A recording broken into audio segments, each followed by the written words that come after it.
Hey guys, KC here. Listen, I'm sure you've been following the posts about shops inflating prices, taking advantage of the situation and profiteering of the plight of especially the poorest of the poor people.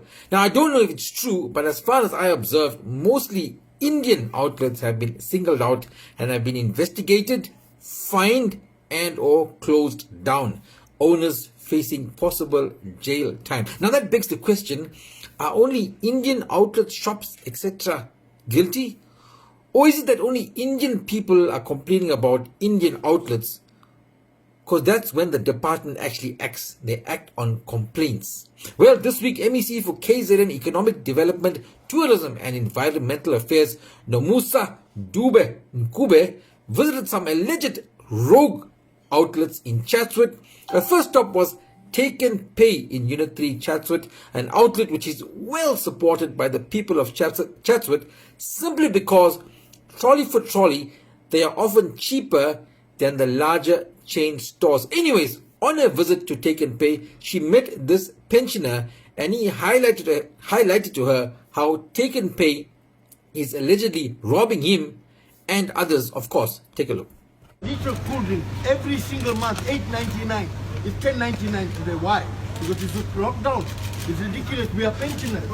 Okay, in this first clip, he is complaining about the price of the cold drink, or mineral as we call it, going up from $8.99 to $10.99. Now, I'm sure he's referring to a 2 liter of salt, and I'm no price expert, but $10.99 is on par for the other brands, and $8.99 would be considered to be very cheap, according to me.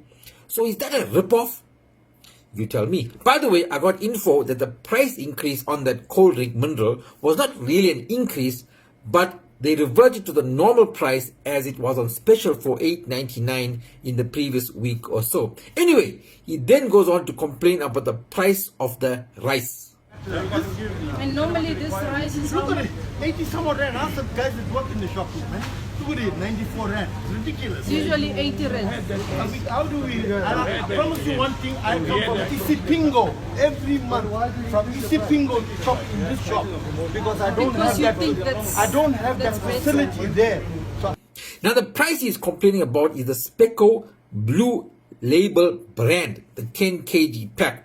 He says that it went up from $89.99 to $94.99, which he considers a rip-off and a price inflation by Take and Pay. Now, once again, I'm not a shopping expert or a price expert. I don't even go shopping. I don't know prices. So what I did was I called probably the largest retailer in Chatsworth, that is Checkers, a national chain store with a buying power far exceeding that of Take and Pay. What's their price for the same product? Hello, hi. It's 108.99. 108.99. Yes. That's the Speco, the blue brand, not the normal. Yes. Parboiled for 10 kg. Yes. 108.99. 108.99.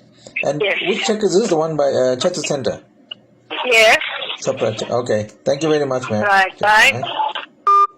Well, folks, you've heard it for yourself. $108.99 at one of the biggest retailers in the country and $94.99 at Take and Pay Westcliff Chatsworth, a difference of what, 13 rand. And Take and Pay gets an investigation from the MEC regarding inflated prices. The mind boggles. At this point, I want to say a shout out to my fellow Charos.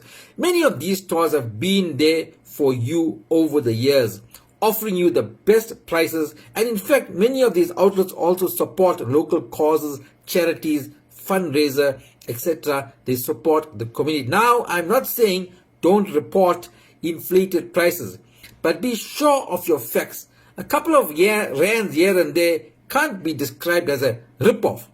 Rather query with the management on the day, because very often they are forced to raise prices simply because their suppliers have raised the prices. Many of these outlets and their owners have been branded and labeled as cheats and unscrupulous businessmen.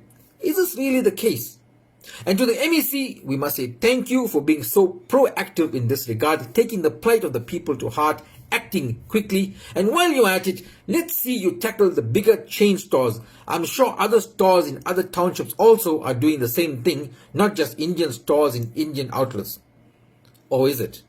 Also, you are the MEC for Economy and Development. Well, seeing that you take the plight of the people so seriously, the poorest of the poor, I'm sure you will return to Chatsworth and maybe Phoenix as well, other townships, to see the plight of the informal traders and maybe try to assist them economically so that they can develop as a business. See if you can assist the likes of the poor fisherman who is not dependent on the state. He goes out to sea, catches fresh fish and tries to sell it to the lower income earners at a much lower price than the chain stores have them. But yet he is harassed by Metro Police, bylaws are thrown in his face, he is fined and has his stock confiscated. I'm sure you will do something about that, especially after lockdown, when it will be a struggle to survive and entrepreneurs will be called upon to take the country out of the plight and to drive the economy. That's my say. I'm KC. I'm out. Dondala.